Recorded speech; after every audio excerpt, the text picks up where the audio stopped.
Hola, ¿qué tal amigos de la Caja Paranormal? Bienvenidos a un nuevo video.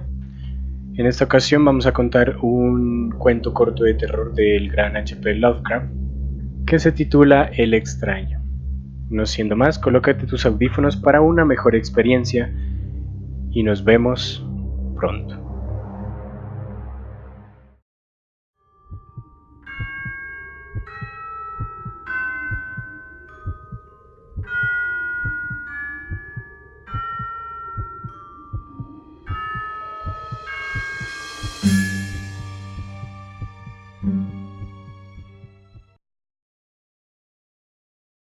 El extraño.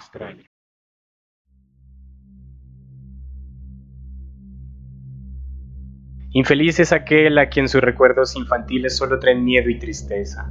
Desgraciado aquel que vuelve la mirada hacia horas solitarias en vastos y lúgubres recintos de cortinados marrones y alucinantes hileras de antiguos volúmenes, o hacia pavorosas vigilias a la sombra de árboles descomunales y grotescos, cargados de enredaderas, que agitan silenciosamente en las alturas sus ramas retorcidas.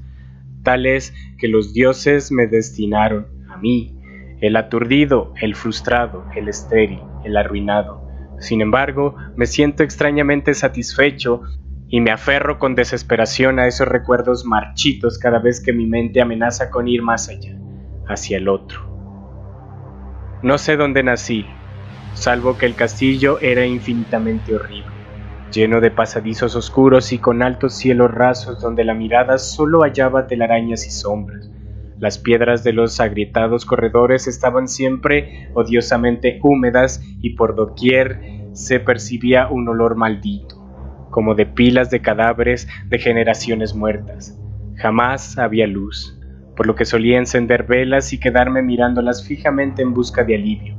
Tampoco afuera brillaba el sol, ya que esas terribles arboledas se elevaban por encima de la torre más alta. Una sola, una torre negra, sobrepasaba el ramaje y salía al cielo abierto y desconocido, pero estaba casi en ruinas y solo se podía ascender a ella por un escarpado muro poco menos que imposible de escalar. Debo haber vivido años en ese lugar, pero no puedo medir el tiempo.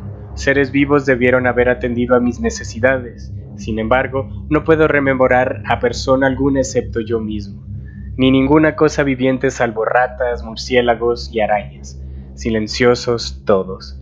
Supongo que, quienquiera que me haya cuidado, debió haber sido asombrosamente viejo, puesto que mi primera presentación mental de una persona viva fue la de algo semejante a mí, pero retorcido, marchito y deteriorado como el castillo. Para mí no tenían nada de grotescos los huesos y los esqueletos esparcidos por las criptas de piedra cavadas en las profundidades de los cimientos. En mi fantasía asociaba estas cosas con los hechos cotidianos y los hallaba más reales que las figuras en colores de seres vivos que veía en muchos libros mohosos. En esos libros aprendí todo lo que sé. Maestro alguno me urgió o me guió, y no recuerdo haber escuchado en todos esos años voces humanas, ni siquiera la mía, ya que si bien había leído acerca de la palabra hablada, nunca se me había ocurrido hablar en voz alta. Mi aspecto era asimismo una cuestión ajena a mi mente, ya que no había espejos en el castillo y me limitaba por instinto a verme como un semejante de las figuras juveniles que veía dibujadas o pintadas en los libros. Tenía conciencia de la juventud a causa de lo poco que recordaba. Afuera, tendido en el pútrido foso, bajo los árboles tenebrosos y mudos, solía pasarme horas enteras soñando lo que me había leído en libros. Añoraba verme entre gentes alegres en el mundo soleado, allende de la floresta interminable. Una vez traté de escapar del bosque, pero a medida que me alejaba del castillo, las sombras se hacían más densas y el aire más impregnado de crecientes temores, de modo que eché a correr frenéticamente por el camino andado, no fuera a extraviarme en un laberinto de lúgubre silencio. Y así, a través de crepúsculos sin fin, soñaba y esperaba, aun cuando no supiera qué. hasta que en mi negra soledad el deseo de luz se hizo tan frenético que ya no pude permanecer inactivo y mis manos suplicantes se elevaron hacia esa única torre en ruinas que por encima de la arboleda se hundía en el cielo exterior e ignoto. Y por fin resolví escalar la torre, aunque me cayera, ya que mejor era vislumbrar un instante el cielo y perecer que vivir sin haber contemplado jamás el día. A la húmeda luz crepuscular subí los vetustos peldaños de piedra hasta llegar al nivel donde se interrumpían, y de allí en adelante, trepando por pequeñas entrantes donde apenas cabía un pie, seguí mi peligrosa ascensión. Horrendo y pavoroso era aquel cilindro rocoso, inerte y sin peldaños, negro, ruinoso y solitario, siniestro con su mudo aleteo de espantados murciélagos. Pero más horrenda aún era la lentitud de mi avance, ya que por más que trepase, las tinieblas que me envolvían no se disipaban, y un frío nuevo, como de moho venerable y embrujado, me invadió. Tiritando de frío, me preguntaba por qué no llegaba a la claridad, y de haberme atrevido habría mirado hacia abajo. Se me antojó que la noche había caído de pronto sobre mí y en vano tanteé con la mano libre en busca del antepecho de alguna ventana por la cual espiar hacia afuera y arriba y calcular a qué altura me encontraba. De pronto, al cabo de una interminable y espantosa ascensión a ciegas por aquel precipicio cóncavo y desesperado, sentí que la cabeza tocaba algo sólido. Supe entonces que debía haber ganado la terraza, o cuando menos alguna clase de piso. Alcé la mano libre y en la oscuridad palpé un obstáculo, descubriendo que era de piedra e inamovible. Luego vino un mortal rodeo a la torre, aferrándome de cualquier soporte que su viscosa pared pudiera ofrecer, hasta que finalmente mi mano, tanteando siempre, halló un punto donde la valla cedía y reanudé la marcha hacia arriba, empujando la losa o puerta con la cabeza, ya que utilizaba ambas manos en mi cauteloso avance. Arriba no apareció luz alguna, y, a medida que mis manos iban más y más alto, supe que por el momento mi ascensión había terminado, ya que la puerta daba a una abertura que conducía a una superficie plana de piedra, de mayor circunferencia que la torre inferior, sin duda el piso de alguna elevada y espaciosa cámara de observación. Me deslicé sigilosamente por el recinto tratando que la pesada losa no volviera a su lugar, pero fracasé en mi intento. Mientras yacía exhausto sobre el piso de piedra, oí el alucinante eco de su caída, pero con todo tuve la esperanza de volver a levantarla cuando fuese necesario.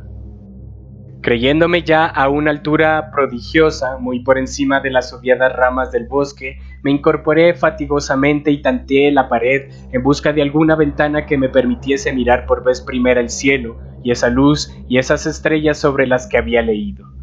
Pero ambas manos me decepcionaron, ya que todo cuanto hallé fueron amplias estanterías de mármol cubiertas de aborrecibles cajas oblongas de inquietante dimensión.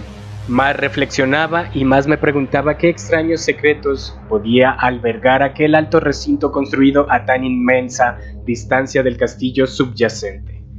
De pronto, mis manos tropezaron inesperadamente con el marco de una puerta, del cual colgaba una plancha de piedra de superficie rugosa a causa de las extrañas incisiones que la cubrían. La puerta estaba cerrada, pero haciendo un supremo esfuerzo superé todos los obstáculos y la abrí hacia adentro. Hecho esto, me invadió el éxtasis más puro jamás conocido. A través de una ornamentada verja de hierro y en el extremo de una corta escalinata de piedra que ascendía desde la puerta recién descubierta, brillando plácidamente en todo su esplendor, estaba la luna llena, a la que nunca había visto antes, salvo en sueños y en vagas visiones que no me atrevía a llamar recuerdos. Seguro ahora de que había alcanzado la cima del castillo, subí rápidamente los pocos peldaños que me separaban de la verja, pero en eso una nube tapó la luna haciéndome tropezar y en la oscuridad tuve que avanzar con mayor lentitud. Estaba todavía muy oscuro cuando llegué a la verja, que hallé abierta tras un cuidadoso examen que no quise trasponer por temor a precipitarme desde la increíble altura que había alcanzado. Luego volvió a salir la luna. De todos los impactos imaginables, ninguno tan demoníaco como el de lo insondable y grotescamente inconcebible. Nada de lo soportado antes podía compararse al terror de lo que ahora estaba viendo, de las extraordinarias maravillas que el espectáculo implicaba. El panorama en sí era tan simple como asombroso, ya que consistía meramente en esto. En lugar de una impresionante perspectiva de copas de árboles vistas desde una altura imponente, se extendía a mi alrededor, al mismo nivel de la verja, nada menos que la tierra firme, separadas en compartimentos diversos por medio de lajas de mármol y columnas, y sombreada por una antigua iglesia de piedra cuyo devastado capitel brillaba fantasmagóricamente a la luz de la luna. Medio inconsciente abrí la verja y avancé, bamboleándome por la senda de grava blanca que se extendía en dos direcciones. Por aturdida y caótica que estuviera mi mente, persistía en ella ese frenético anhelo de luz. Ni siquiera el pasmoso descubrimiento de momentos antes podía detenerme. No sabía, ni me importaba si mi experiencia era locura, enajenación o magia, pero estaba resuelto a ir en pos de luminosidad y alegría a toda costa. No sabía quién o qué era yo, ni cuáles podían ser mi ámbito ni mis circunstancias. Sin embargo, a medida que proseguía mi tambaleante marcha, se insinuaba en mí una especie de tímido recuerdo latente que hacía mi avance no del todo fortuito, sin rumbo fijo por campo abierto, unas veces sin perder de vista el camino, otras abandonándolo para internarme, lleno de oscuridad, por praderas en las que solo alguna ruina ocasional revelaba la presencia en tiempos remotos de una senda olvidada. En un momento dado tuve que cruzar a nado un rápido río cuyos restos de mampostería agrietada y mohosa hablaban de un puente mucho tiempo atrás desaparecido. Habían transcurrido más de 2 horas cuando llegué a lo que aparentemente era mi meta, un venerable castillo cubierto de hiedras, enclavado en un gran parque de espesa arboleda, de alucinante familiaridad para mí y sin embargo lleno de intrigantes novedades.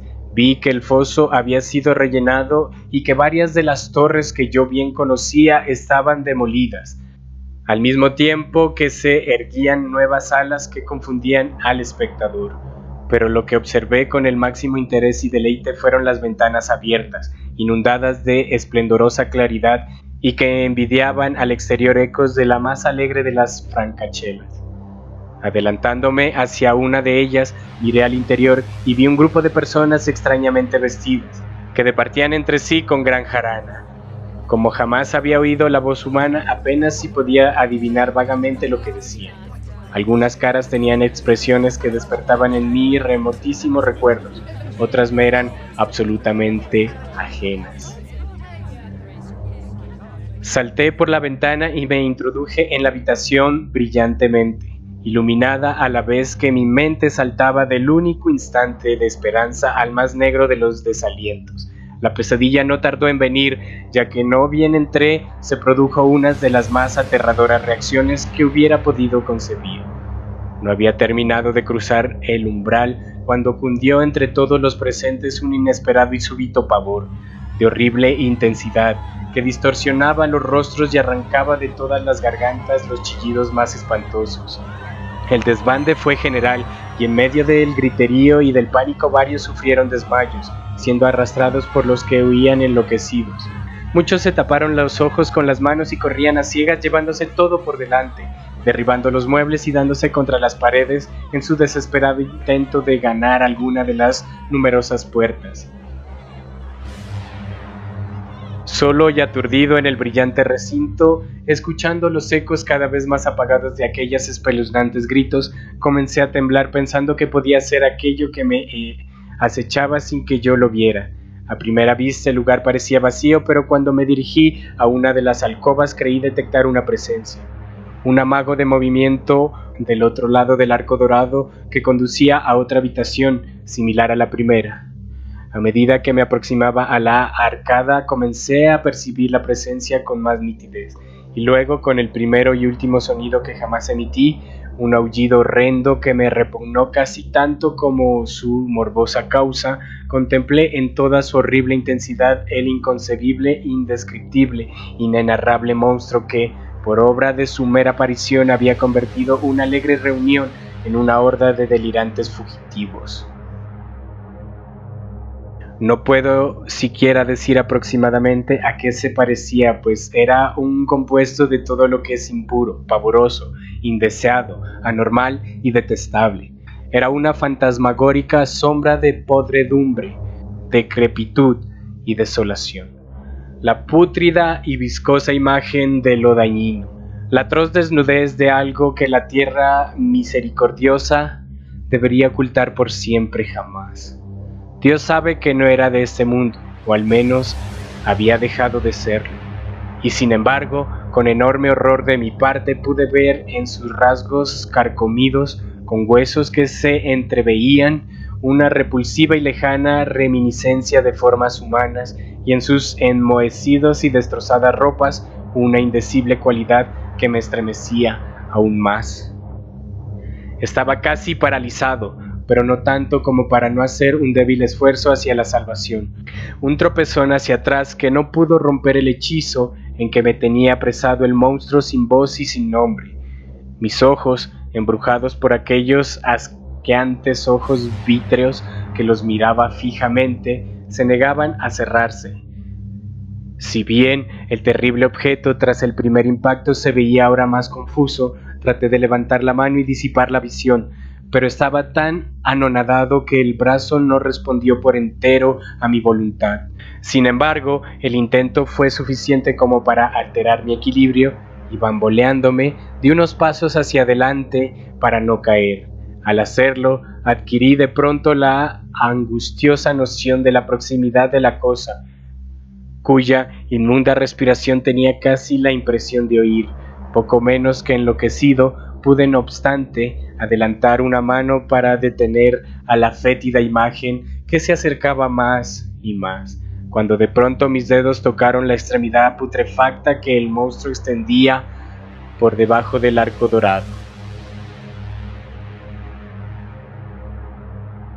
No chillé, pero todos los satánicos vampiros que cabalgaban en el viento de la noche lo hicieron por mí, a la vez que dejaron caer en mi mente una avalancha de anonadantes recuerdos. Supe en ese instante todo lo ocurrido. Recordé hasta más allá del terrorífico castillo y sus árboles. Reconocí el edificio en el cual me hallaba. Reconocí lo más terrible, la impía abominación que se erguía ante mí, mirándome de soslayo mientras apartaba de los suyos mis dedos manchados. Pero en el cosmos existente existe el bálsamo además de la amargura, y ese bálsamo es el olvido. En el supremo horror de ese instante olvidé lo que me había espantado y el estallido del recuerdo se desvaneció en un caos de reiteradas imágenes. Como entre sueños, salí de aquel edificio fantasmal y execrado y eché a correr rauda y silenciosamente a la luz de la luna.